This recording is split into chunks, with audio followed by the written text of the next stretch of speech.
大家好，我是小青。全家人都爱吃的糕点，只用1碗面粉和1个鸡蛋，做一道30年前老口味的做法，简单材料，难得的配方，不油不腻，酥的掉渣。学会了再也不用出去买了。一起来看看我是怎么做的吧。准备1个鸡蛋，50克白糖，100克玉米油。先来搅拌均匀，让里面的3种材料都融合在一起。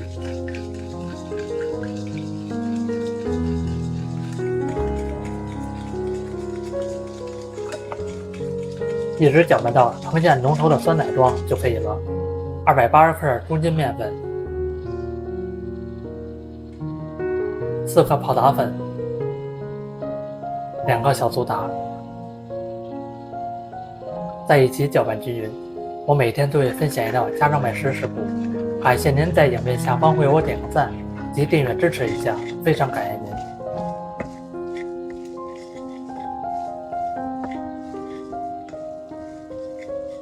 搅拌到里面没有干粉，再下手揉一下。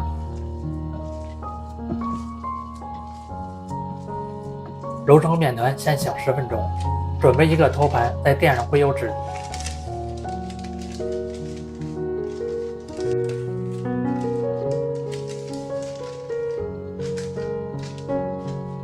醒好之后取上一块，揉成圆球，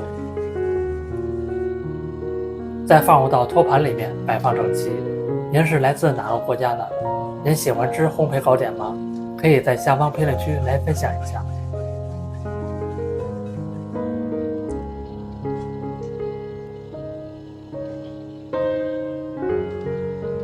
全部弄好，再用手指在中间按压一下，这样就能做出一个4分5裂的饼皮了。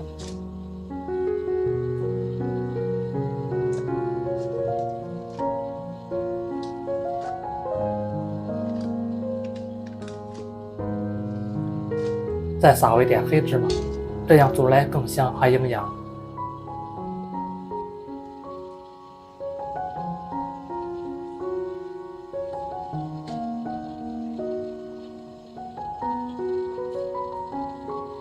再把黑芝麻按压一下，这样在出炉的时候更牢固。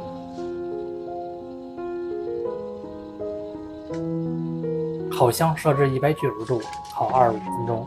这么一道自制桃酥就做好了，金黄金黄的颜色很有食欲，刚出炉的时刻闻着非常香，吃起来酥的掉渣，微甜的口味，不油不腻，家人都非常爱吃。